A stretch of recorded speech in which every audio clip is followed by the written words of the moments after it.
The sun had barely risen when Elira folded the pale lavender dress across her bed one last time. It was not made of silk or satin like the gowns her cousin's guests would wear.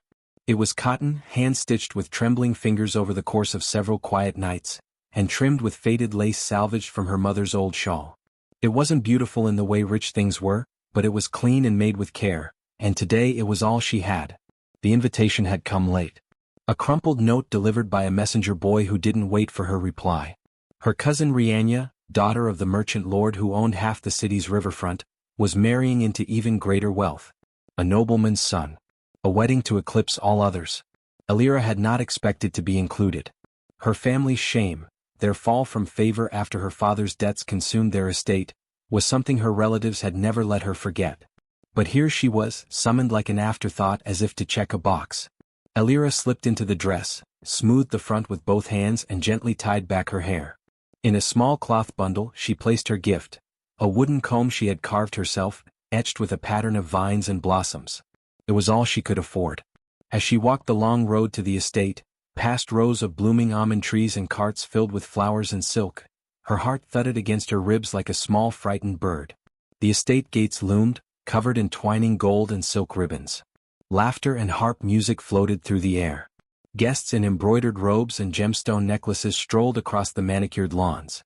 Elira took a steadying breath and stepped through the gate. Almost immediately heads turned.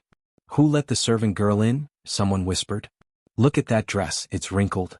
She's one of the ruined ones, isn't she?" Her father gambled away their land. Elira kept walking. Her cheeks flamed, but she did not quicken her pace. She had come to honor her cousin, and she would not be driven away by stares. She reached the tent where gifts were being presented: silver platters, perfume boxes, a golden bird cage that chirped when touched. Elira stepped forward, unwrapped her small bundle, and placed her wooden comb on the table. The attendant blinked, uncertain. "That's quaint," he muttered, making no move to record her name. She stepped aside without protest. As she made her way to the edges of the feast, she passed clusters of laughing guests. Someone spilled wine near her feet, and another deliberately bumped her shoulder. When she reached the last row of chairs, she sat, folding her hands in her lap. She didn't belong, not really, but she would stay until the vows were exchanged. From across the lawn, the groom watched her. His name was Kale, son of House Valoran, known for his quiet nature and keen judgment.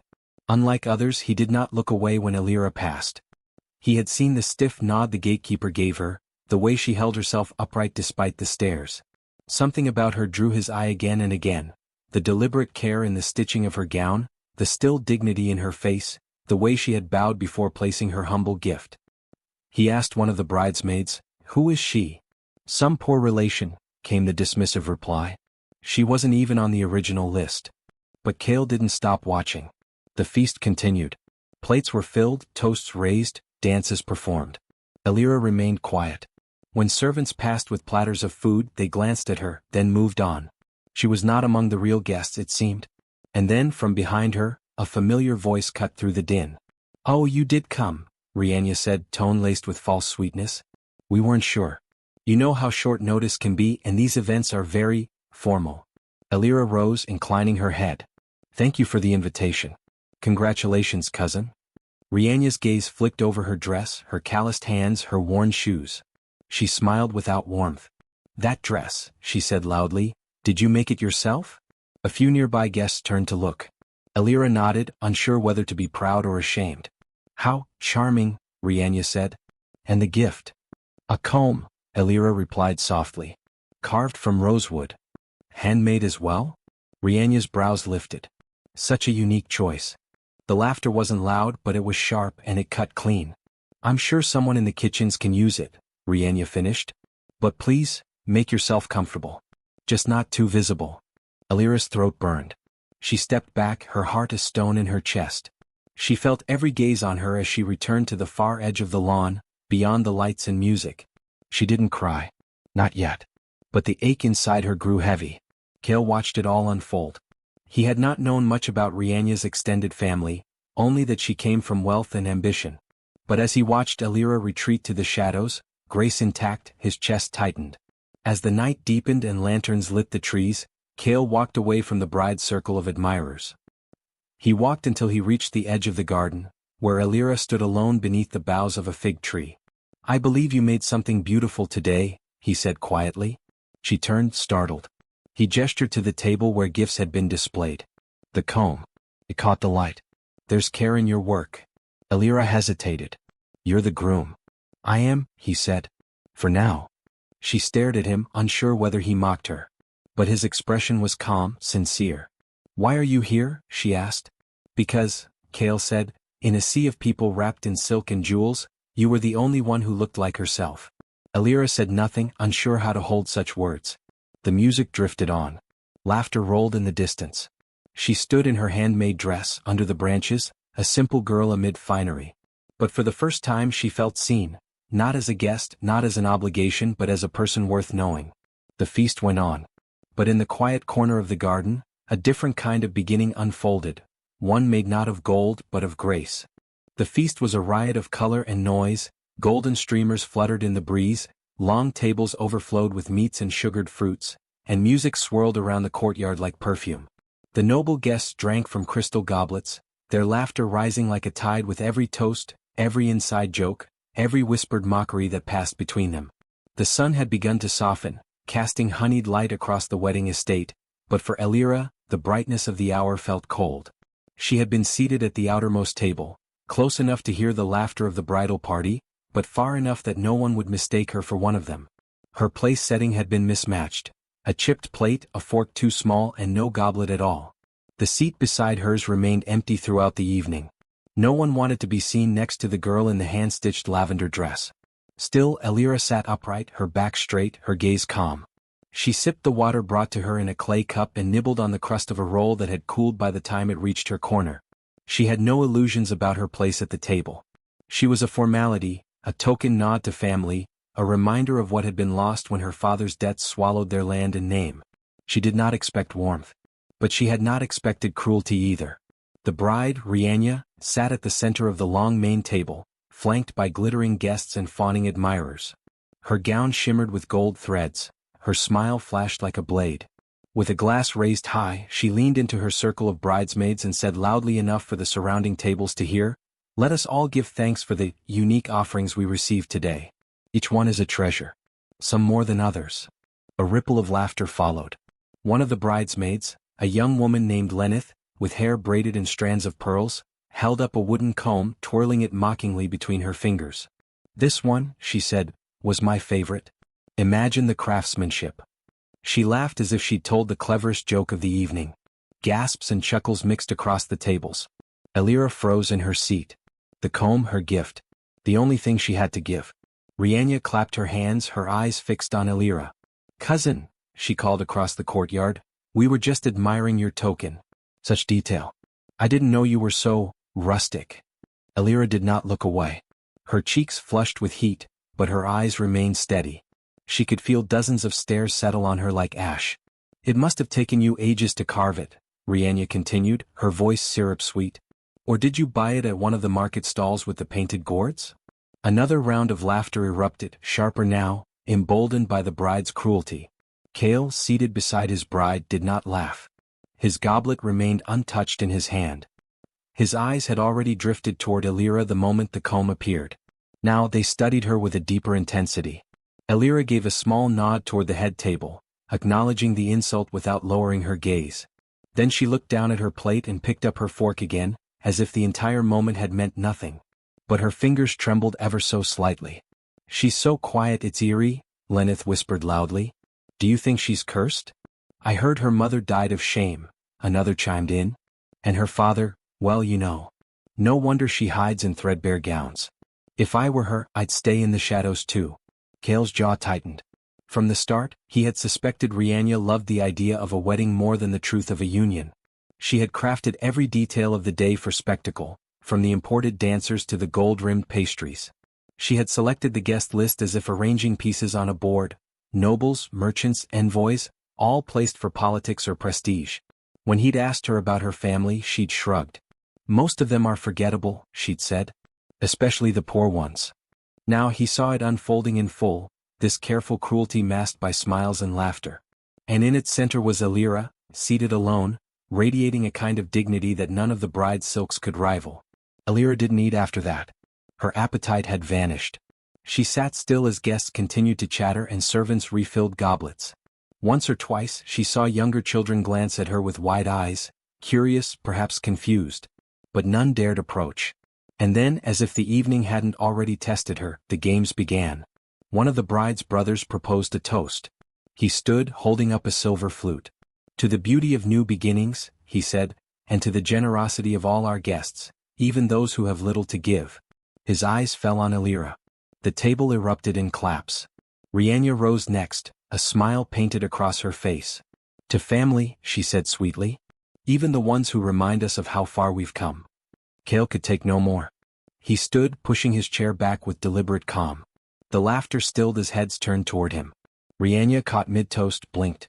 "My lord?" she said, voice laced with confusion.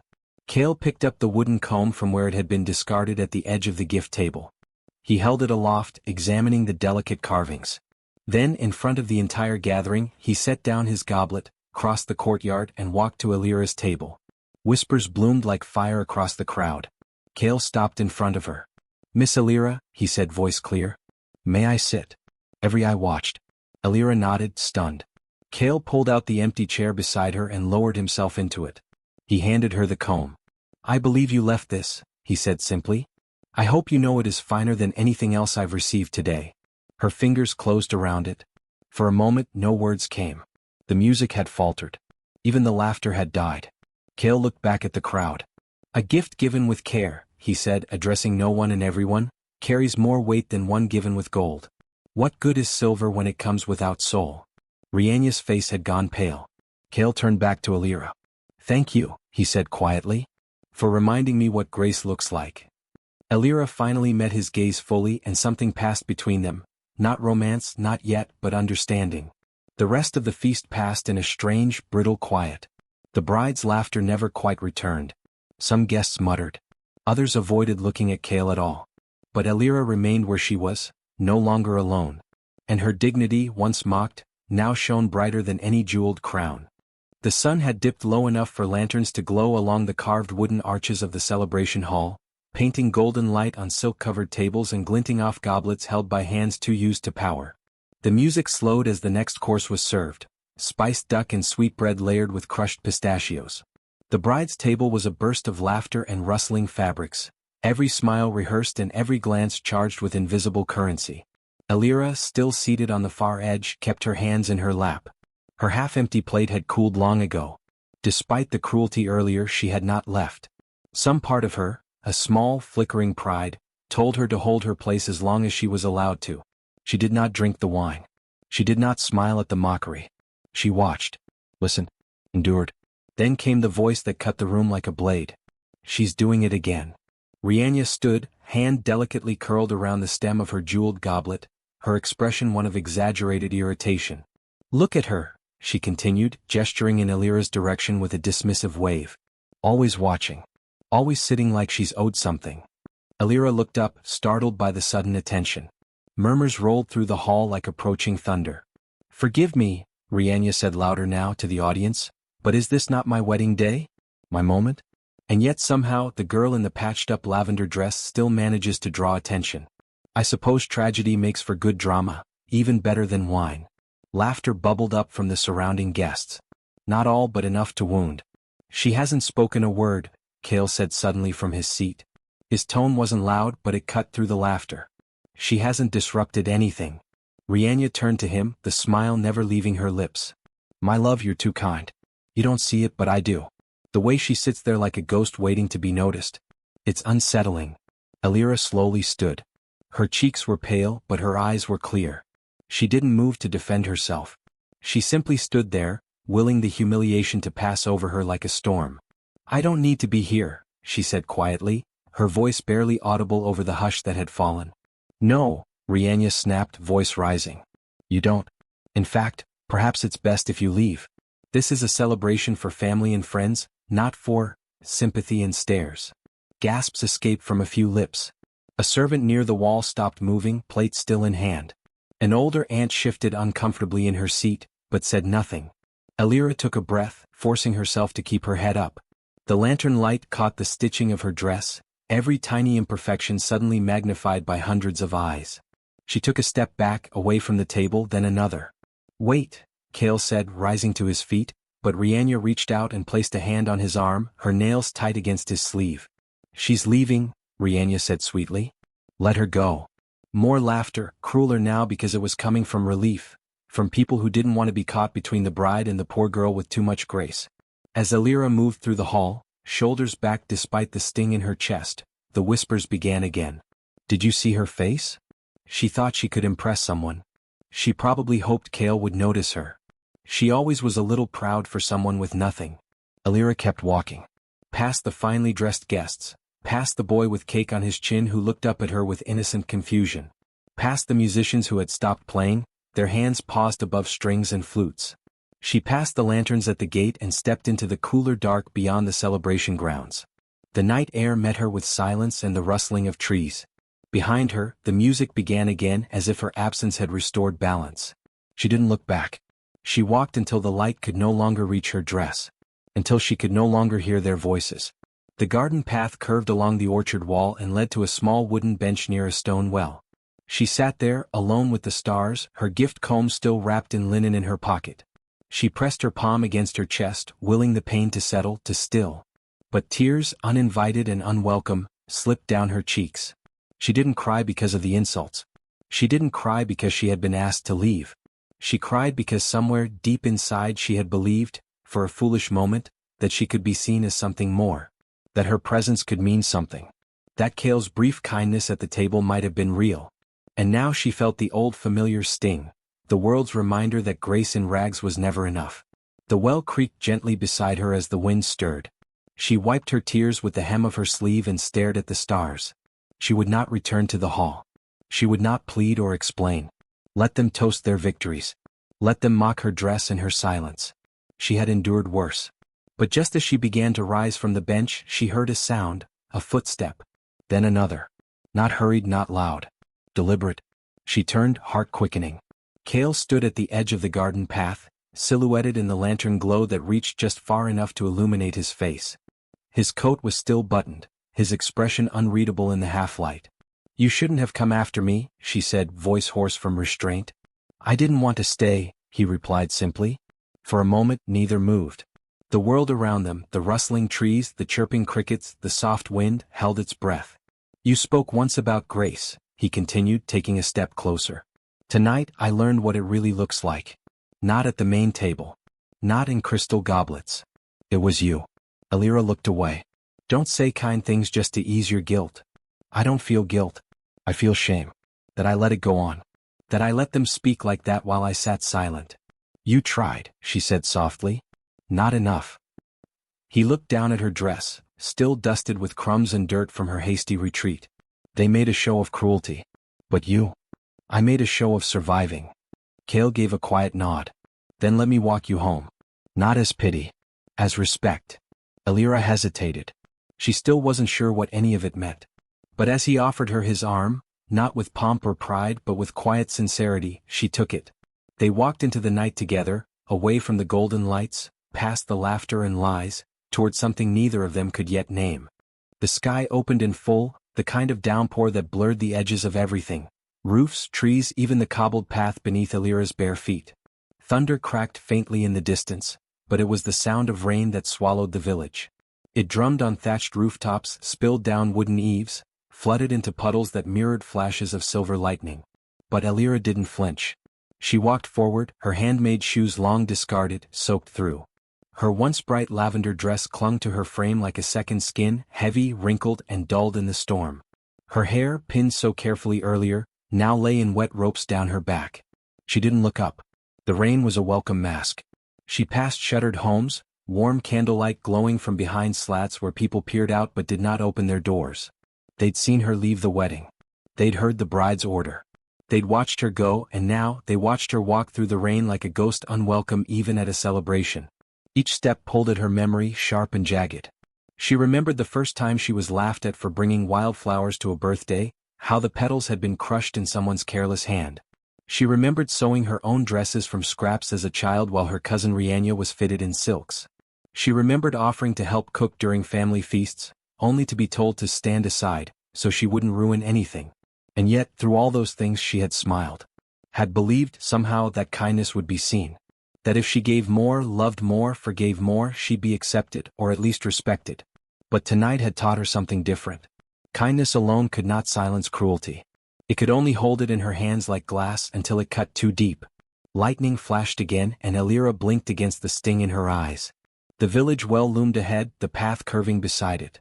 She paused, the water dripping from her sleeves. A gust of wind tore a corner of her dress, already frayed. She touched the hem, then shook her head and walked on. A row of empty market stalls came into view, wooden frames sagging under the weight of the storm, canvas tarps snapping in the wind. She ducked beneath one, the scent of old herbs and straw mingling with rain and earth. It wasn't much, but it was shelter. She curled into herself on the overturned crate, knees drawn to her chest, arms wrapped around her legs, the sound of the rain louder in the silence. She closed her eyes and listened. There were no wedding songs. No laughter. No lies. Just rain. A low groan came from the canvas above as it shifted with the wind. She didn't move. She let the weight of the past hours press into her bones. The shame. The confusion. The sting of forced smiles that cracked under Rihanna's laughter. I didn't belong there, she whispered to the dark, her voice swallowed by the storm. I never belonged. And somewhere under all of it, buried deep, the child in her cried. Not because she wanted dresses or riches or attention, but because she had hoped. And hope was the cruelest thing to lose. She didn't see the figure in the rain at first. Didn't hear the soft steps muffled by water. Not until a creak sounded on the edge of the stall and a voice, low, hesitant, broke the hush. May I sit? Elira's head snapped up. Her breath caught in her throat. Go. He stood just outside the reach of the tarp, drenched from head to boot.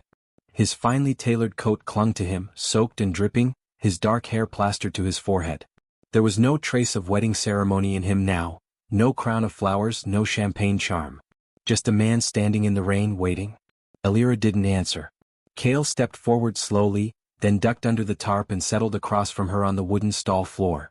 The small space made them uncomfortably close. She could see the water trickling down the bridge of his nose, the way his hands trembled, not from cold but from restraint. I followed you, he admitted. I figured. I didn't know where you went. You could have stayed. You're the groom. The center of it all. His eyes flicked to the side. I didn't want to be the center of that. Elira looked away. You didn't stop her. No, he said, voice tight. I didn't. I told myself I'd ruin the day if I spoke. But I ruined it anyway. For you. A silence stretched between them, broken only by the rhythmic beat of the rain. Her dress clung to her, streaked with mud and rain, and she was suddenly aware of how she must look. Small, soaked, unwanted. But Cale didn't look away. You were the only one who didn't wear a mask, he said. Because no one cared if I did. That's not true. She gave a bitter laugh. You know what's funny? I didn't come there to be seen. I came because someone sent the invitation. And I thought, maybe that meant something. Maybe I wasn't invisible. You're not invisible. She hugged her knees tighter. They all laughed, Cale. I didn't even say anything. I just sat there. I know.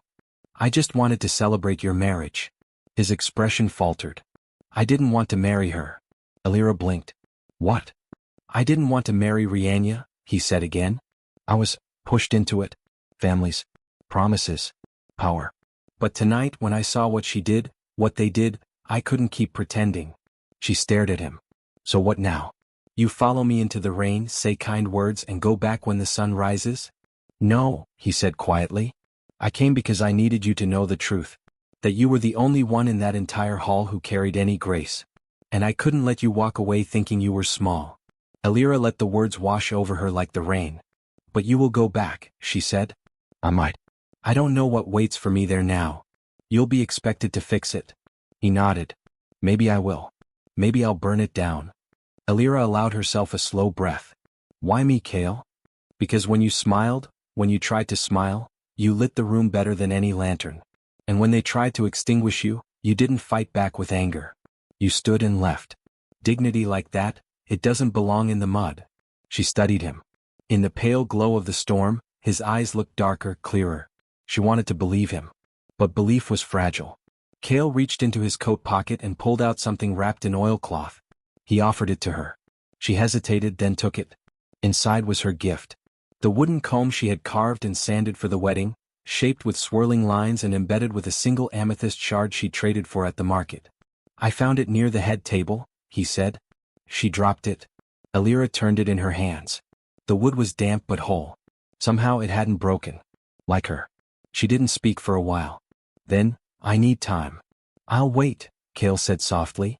And there, under the ragged tarp with the storm weeping around them, Alira leaned her head back and finally let the tears come, not from humiliation but from release. From hearing something she'd never heard in that village before. That her voice mattered. That she mattered. Outside the rain eased. And though the night remained dark, something had changed. She wasn't walking alone anymore. Rain still dripped from the edges of the canopy when Alira finally stood. Her legs ached from crouching, her fingers were stiff from cold, but her mind, her heart, was finally beginning to unclench. She stepped out into the softer drizzle, lifting her face to the sky for a moment, letting the water wash away the last tears she hadn't realized were still falling. The village had quieted. Most had returned to their homes. Laughter and music were a faint hum in the distance, the feast still sputtering to life without her. She wondered if anyone even noticed she hadn't returned. She doubted it. She turned to leave the market stall behind, taking slow steps down the muddy path. Her dress was still damp, her shoes squelched with every step, and her hair clung stubbornly to her neck. She walked without direction, letting the winding paths of the village lead her. Then footsteps. She froze. They weren't distant, idle ones. These were deliberate, paced, closing in. Alira turned slowly. There, coming from the direction of the wedding hall, was Kalen. His formal tunic, once pristine, was wet and speckled with mud. His boots were caked with the same. A few locks of his dark hair stuck to his forehead. There was no trace of celebration on his face, only urgency. Determination. She blinked. For a moment, her mind refused to accept what she was seeing. He had followed her. Kalen? She asked, stunned, her voice barely above a whisper. He stopped a few feet away, breathing hard, hands at his sides. I've been looking for you. Alira glanced down at herself, her soaked dress, the frayed edges, the comb still clutched in her hand. You should be at the feast. I couldn't stay. She frowned. Why not? Kalen took another step closer, but not too close. Because they turned a celebration into cruelty. Because I let it happen. And because I couldn't stop thinking about you walking out, how wrong it felt. You didn't stop them, she said, quiet but steady. I know.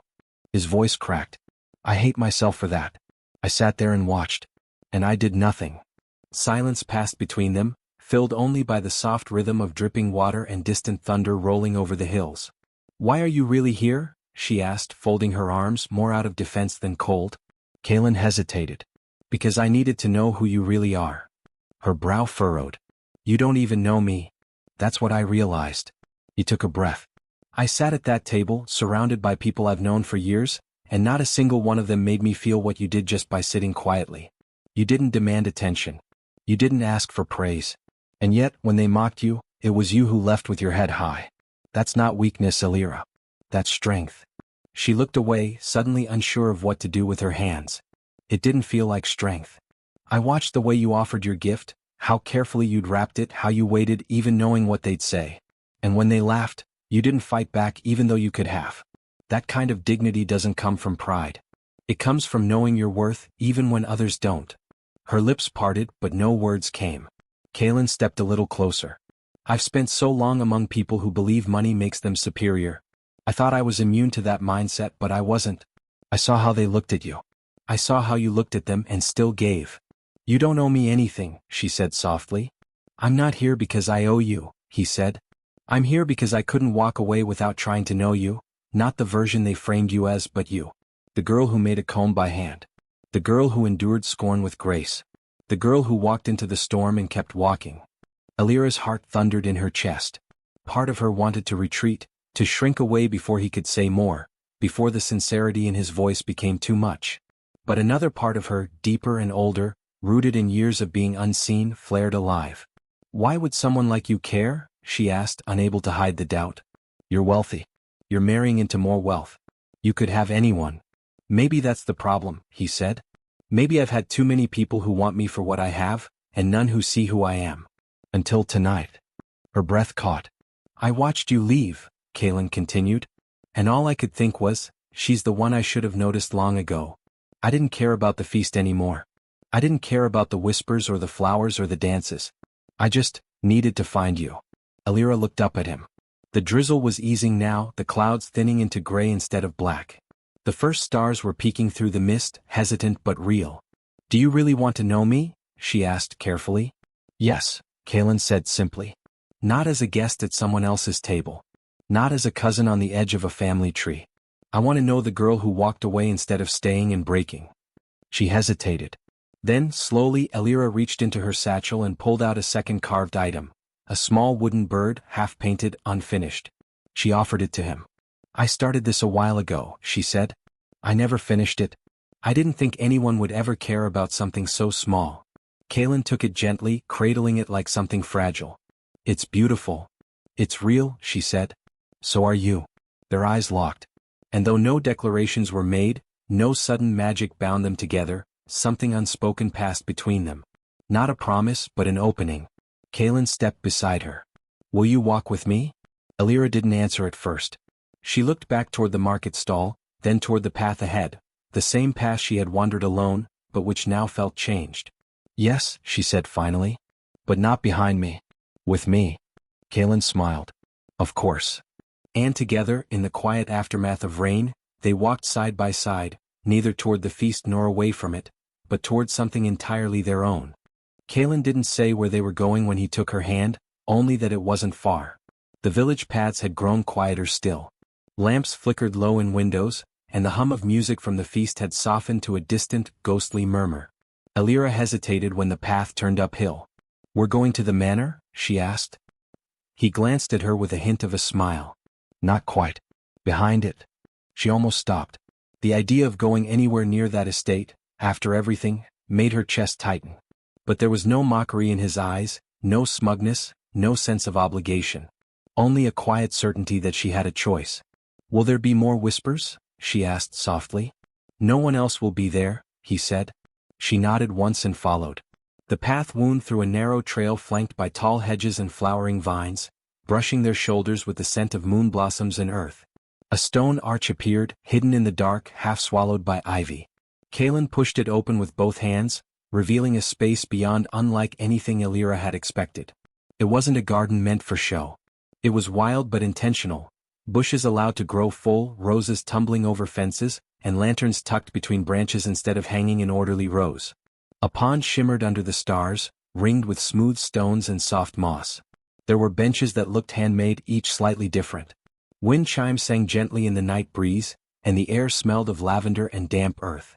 Alira stepped inside slowly. This doesn't look like part of the estate. It isn't, Kaelin said. Not officially. My grandmother started it years ago. She said every family should have a place they don't control, just something alive. She must have been wise. She was.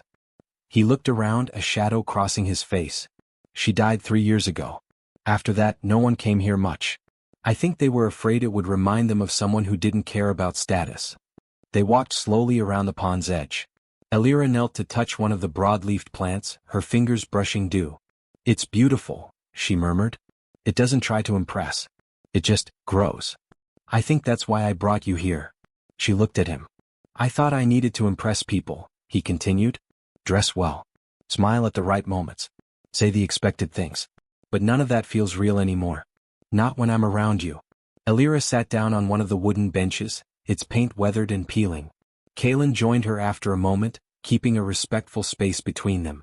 The night air wrapped around them like a soft cloak. I've never been in a place like this, she admitted. Everything in my world was always temporary.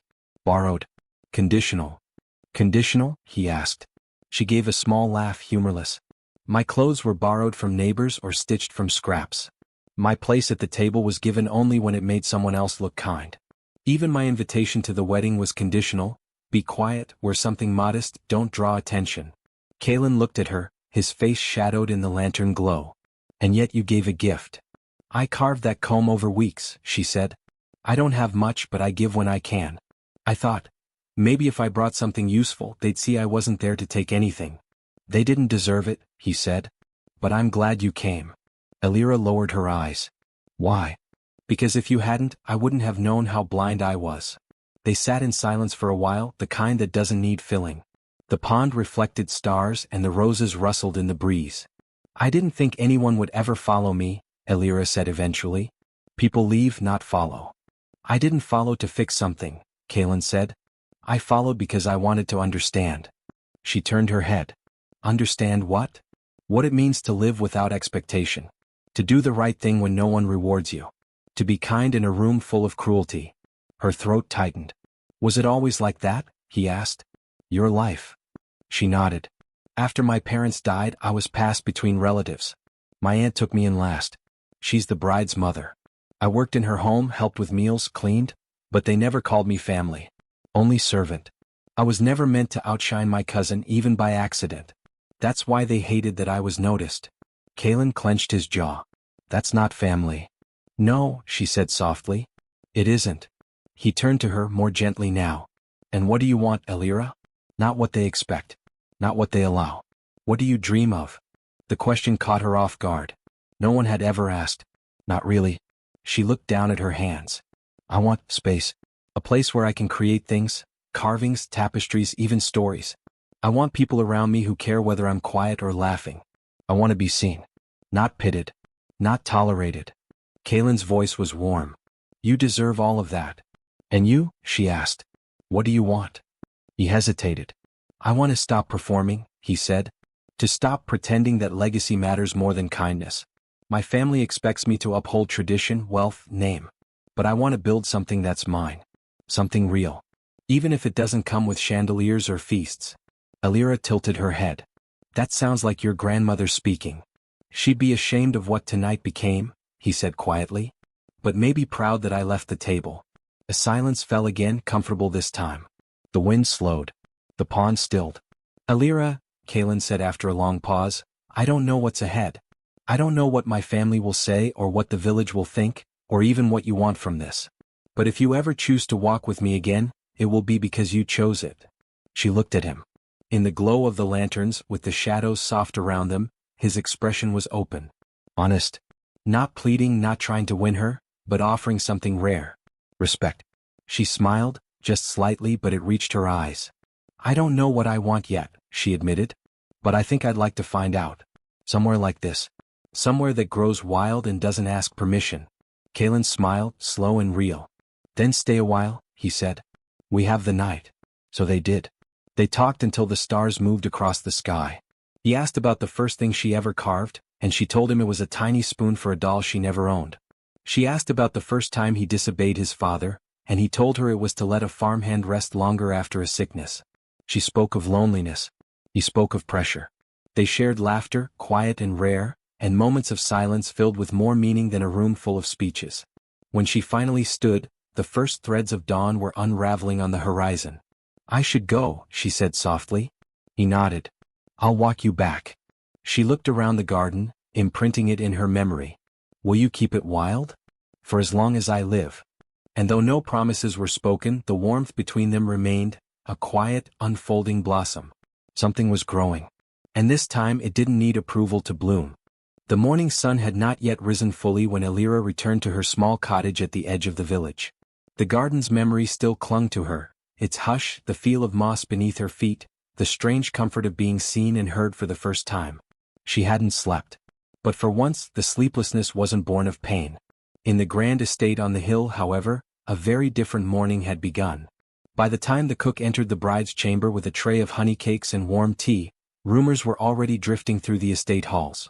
The groom had disappeared before the cake cutting. The bride's veil, tossed aside in frustration, lay crumpled on the vanity.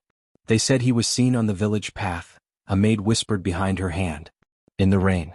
Alone. Alone? Asked another. No, he wasn't alone. They say he followed her. Her? The sneer on the bride's face cut across the murmurs like a blade. You mean that little charity case cousin of mine? Silence. Then, you're dismissed. All of you. The bride, Celine, rose, silk slippers quiet on the floor, but the fury beneath them thundered louder than drums. She strode to the window and yanked open the shutters. From this height, she could see the edges of the village, roofs still damp from the night's rain, the winding path disappearing behind hedgerows. Somewhere out there, her groom had wandered away from his own wedding celebration. For her. For Elira. The laughter from last night, Elira, soaked in shame, fleeing into the dark, had been a triumph to Celine. But this? This was betrayal. This was humiliation she couldn't tolerate. She slammed the shutters shut and barked for her cloak. The gossip, meanwhile, had already outpaced her. The kitchen boys whispered it. The stable hands nodded knowingly. Even the florist who had arranged the garlands now told the story differently, that the bride's cruel games had pushed the groom away. Elira's name passed from tongue to tongue, no longer as pity, but as something else: mystery, courage, allure. By mid-morning, Celine was storming down the path behind the estate, a pair of guards struggling to keep pace. She knew where Kaelin had gone. The garden. Her grandmother's secret folly, which Celine had always dismissed as useless, overgrown sentiment. But Kaelin had loved it. She remembered that now. And when she pushed open the vine-covered gate, she found him there. He was seated beside Elira on one of the old benches, talking softly. Their hands were not touching, but there was something in the space between them, a warmth that made Celine's throat tighten with rage. "Well," she said coldly, "isn't this charming?" Elira turned, startled. Kaelin rose slowly. "Celine," he said, his voice calm. "Don't say my name like we're still pretending," she snapped. "You walked out of our wedding, Kaelin. People are talking. Guests are confused. My mother is in hysterics. You humiliated someone kind," he said. "You mocked a gift given with love. I couldn't stay." Celine's lip curled. This is about her?" She stepped closer to Elira, eyes narrowing. "What did you say to him? Did you cry? Tell him your tragic little stories? Maybe pretend you weren't enjoying every second of being the center of attention? Again?" "I didn't say anything," Elira said quietly. "I left when you told me to." "You always leave, don't you?" Celine hissed. "You sulk and vanish and somehow everyone feels sorry for you." "Celine, stop," Kaelin said, stepping between them. "This isn't about her. This is about you. And the way you treat people." "She's always been jealous of me," Celine spat. "Since we were girls." Elira's voice cut through, soft but firm. "I never wanted your dresses. Or your house. Or your parties. I only ever wanted kindness." That stunned Celine for a moment. The guards shifted uncomfortably behind her. "Oh please," she snapped. "Don't pretend you're some wounded saint. You wanted him to chase you. You're no better than a thief." Kaelin raised his voice for the first time. "Enough." Celine blinked. "I followed her because she didn't ask me to. Because when she spoke, I listened, and I saw the world differently. Better." Celine looked at him as if she didn't know him anymore. "So what now? You'll throw away everything? Your family's blessing? Your future, for her?" Elira stood, her voice trembling but clear. "I didn't ask him to. And I'm not staying where I'm not wanted." She turned to Kaelin. "Thank you for last night. But this is your life. You don't owe me anything." And with a strength she didn't know she had, she began to walk away. "No," Kaelin said. She stopped. "No," he said again, stepping toward her. "Don't leave because she tells you you don't belong. Not again." He turned to Celine. "I won't return to a table where people are shamed for offering love. I won't build a life on cruelty." "You're making a mistake," Celine said through gritted teeth. "Maybe," Kaelin said. "But it's mine to make. And I'd rather be wrong beside someone kind than right beside someone cold." Celine looked between them, Kaelin with his steady eyes, Elira with her quiet grace, and for the first time she saw that she had lost. Not a man. Not a wedding. But the illusion that beauty and wealth were enough to hold people. She turned on her heel and left the garden, her cloak snapping behind her like a storm wind. The story traveled faster than her footsteps. By afternoon, the village knew it all. The bride's fury, the confrontation, Kaelin's words. Some whispered in scandal. Others in wonder. Elira returned to her cottage alone, her heart a riot of confusion. She hadn't wanted to be chosen. She had only wanted to matter. She sat by her window as dusk approached, watching the lanterns flicker along the streets. A knock came. It was Kaelin. He didn't ask to come in. He just held out a small woven box. She opened it. Inside was the comb she had carved. "I found it on the banquet floor," he said. "Unbroken." Her eyes filled with tears. "I don't know what happens now," he said. "But I'd like to find out with you." She didn't speak, just nodded. And in the silence, something shifted, an old story ending, a new one beginning. And this time she would not walk away alone. The morning air was tense and thick with rumor. From the cobbled steps of the town square to the flour-dusted counters of the bakery, people spoke in low voices and wide eyes. Word had spread quickly. By dawn, everyone knew. The wedding was off. Kalen himself had made the announcement. No steward, no father, no family representative. Just him, standing in front of the estate gates, with a quiet steadiness that sent waves through the entire town. The early merchants had gathered, cart drivers, a few farmers, 2 local priests, and then others came, drawn by the unmistakable scent of scandal. "My engagement to Lady Celine is dissolved," Kalen had said loud enough for all to hear. "There will be no wedding." There had been gasps, a cry of outrage from someone in the back, likely a friend of the bride's family, but Kalen remained unmoved. He did not explain. He did not apologize. He turned and re-entered the estate as people erupted with questions and disbelief. Celine's family had no such restraint. Her mother was heard shouting before noon, storming from merchant to merchant trying to save face. Her father sent messengers to the capital, warning of reputational disaster. The estate was a flurry of tension and denial, as if pretending hard enough might still undo the truth. And through it all, Alira remained silent. In her little seamstress shop, the one tucked between the apothecary and the cobbler's stall, she went about her work as if the world wasn't staring. She adjusted hems. She trimmed threads. She said little. But she saw the glances. People paused outside her door, lingered at her windows. Some peeked in under the guise of needing buttons or ribbons only to ask slyly, "Is it true?" Or, "What did he say to you?" Others didn't ask. They simply stared, trying to reconcile the quiet girl with calloused fingers and handmade dresses with the one who had somehow undone a noble match. Alira answered none of it.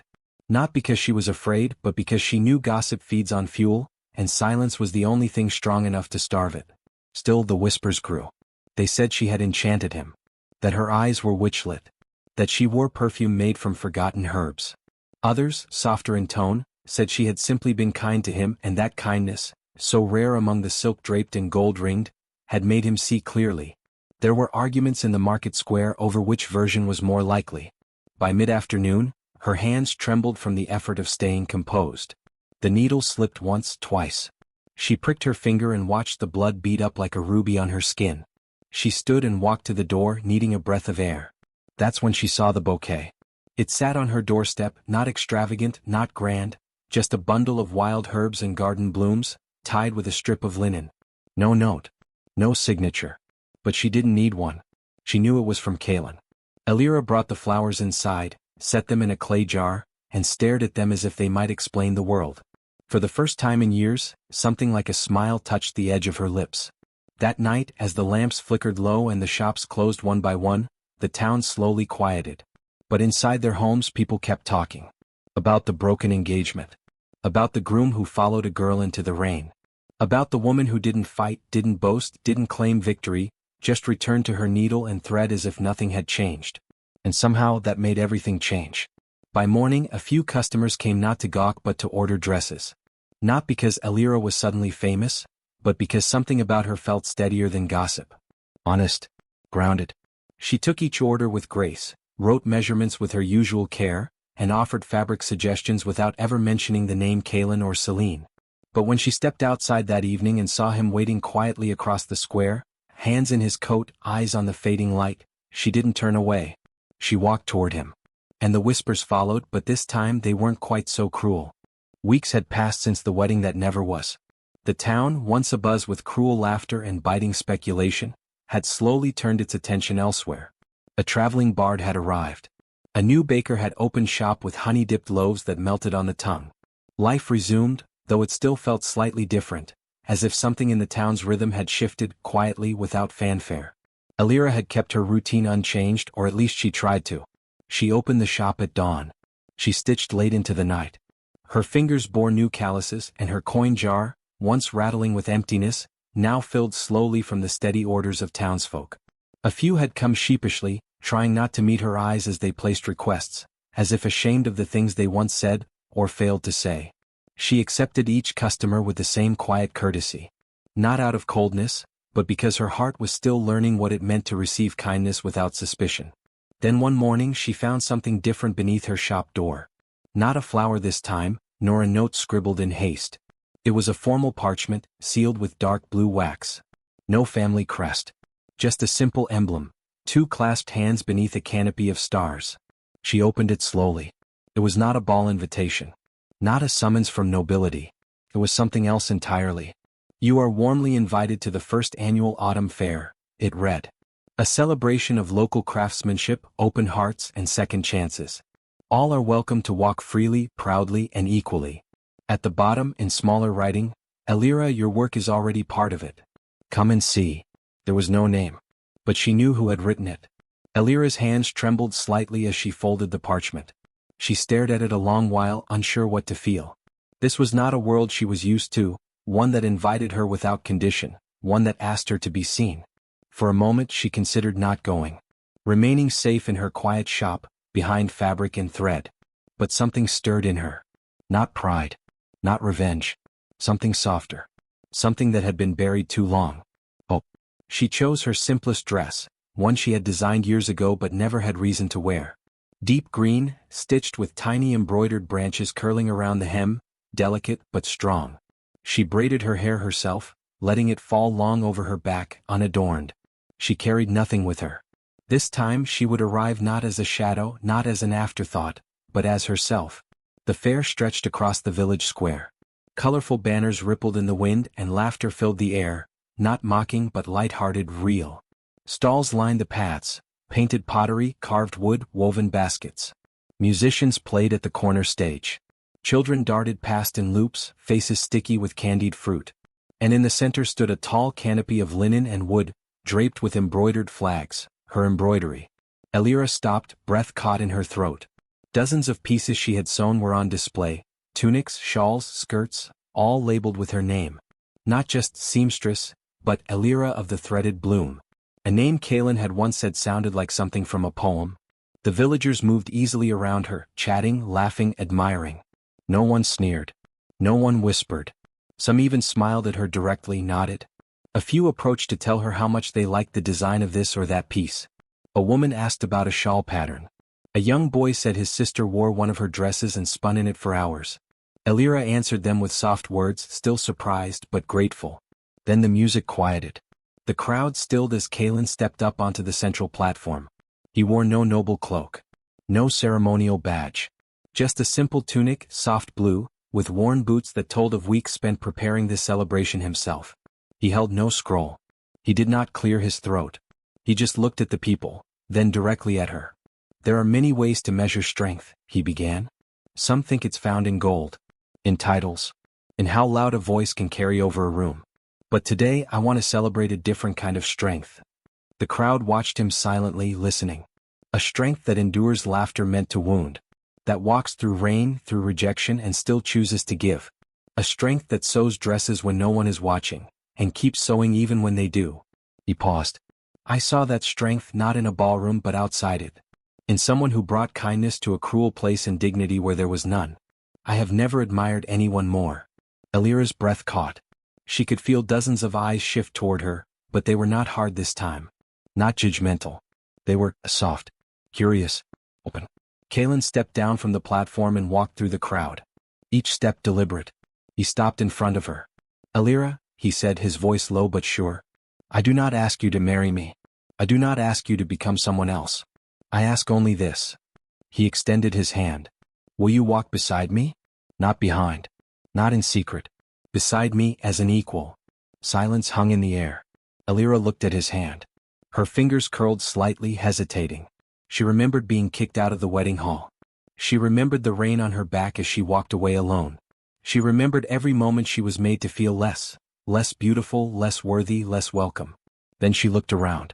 At the people who had once mocked her, now watching with something that looked a lot like shame.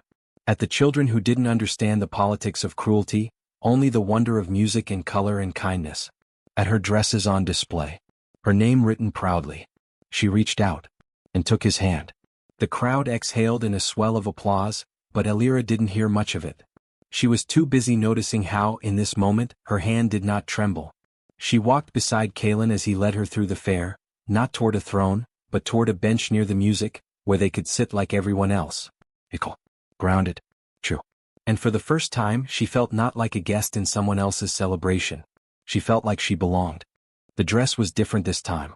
It was not made in haste, not sewn through nights of doubt or woven to meet anyone else's standards. Elira crafted it slowly, patiently, with hands steadied by purpose and a heart no longer braced for rejection. It was not lavish, but it was beautiful, earth-toned silk that shifted with the light, stitched with vines along the hem, and tiny birds nestled in the folds as if flying upward. She wore it the day she accepted Kaelin's offer. Not an offer of marriage, not yet, but a life beside him, shared not through vows and ceremony but through time, patience, and the building of something real. They didn't move into a grand house. Kaelin left the estate, choosing instead a modest cottage near the village square, where their windows opened onto a garden Elira planted herself. He traded his formal shoes for boots worn from walking, and she began teaching sewing classes under a wide awning behind her shop. On Sundays they held gatherings, open to anyone, where no one sat higher than anyone else. Their story spread not as a scandal but as something gentler. A whisper of possibility. That someone could be shamed at a feast and still rise, not by bitterness, but by being unwaveringly herself. The dress became a kind of symbol, though Elira never intended it that way. It wasn't just the color or the craftsmanship. It was the way she wore it, with no veil of apology, no lowered gaze. And when people asked about it, she never said who designed it. She simply smiled and said, it came from a quieter time. Children who once mimicked their parents' cruel laughter now ran up to her stall to ask about fabric and colors. Wives who once rolled their eyes at her presence now brought old clothes to mend, sitting beside her as she worked, sometimes talking, sometimes just being still. Even the bride, former bride, passed by the shop once. She did not speak. She did not glare. She only paused long enough to look at the dress in the window, the very one Elira had worn that day at the fair. Then she moved on, head slightly bowed. Change did not arrive loudly in the village. It came in small moments. A man opening the door he once slammed. A baker adding Elira's name beside others who donated food for the harvest celebration. A girl showing off a simple bracelet she made herself and saying proudly, Miss Elira said it's the details that make something last. Kaelin stood by her through all of it, not as a shield but as a partner. He listened as she spoke of old wounds. He read letters she never sent. He helped her hang shelves, carry bolts of cloth, deliver warm bread to elders who couldn't walk to market anymore. They learned each other's quiets. His thoughtful and deep. Hers careful and full of memory. They stitched a life together, not rushing to call it anything because the words mattered less than the way it felt. And every so often, when the sun caught the hem of her dress just right, when laughter floated through the air without a trace of mockery, Elira would pause and realize, she had not just survived that wedding feast. She had rewritten it. One day, long after the fair, Kaelin knelt beside her in the garden as she repotted a small flowering plant. He did not bring a ring. He brought her a spool of thread, gold, fine and gleaming. You said once you didn't know what to hold on to, he said. She nodded, remembering. He placed the spool in her hand. I think you've always held the strongest thread. I just want to walk its path with you. She didn't cry. She didn't need to. Her answer was in the way she stood, kissed his cheek, and took the thread inside to sew it into the hem of a new dress. Not for a wedding. For the future. And so the village, quietly and perhaps a little awkwardly, continued to change. There were still cruel days, still unkind glances, but they no longer passed unchallenged. Not when a girl like Elira walked through the streets wearing a dress she made herself, head held high. Not when the man who once belonged to another life chose instead to build something humble, true and enduring. Together they reminded everyone that beauty doesn't always enter through grand doors or ride in golden carriages. Sometimes it walks in the rain. Sometimes it gets laughed at and pushed away. But it returns, with stronger stitches, brighter colors and a story it no longer hides.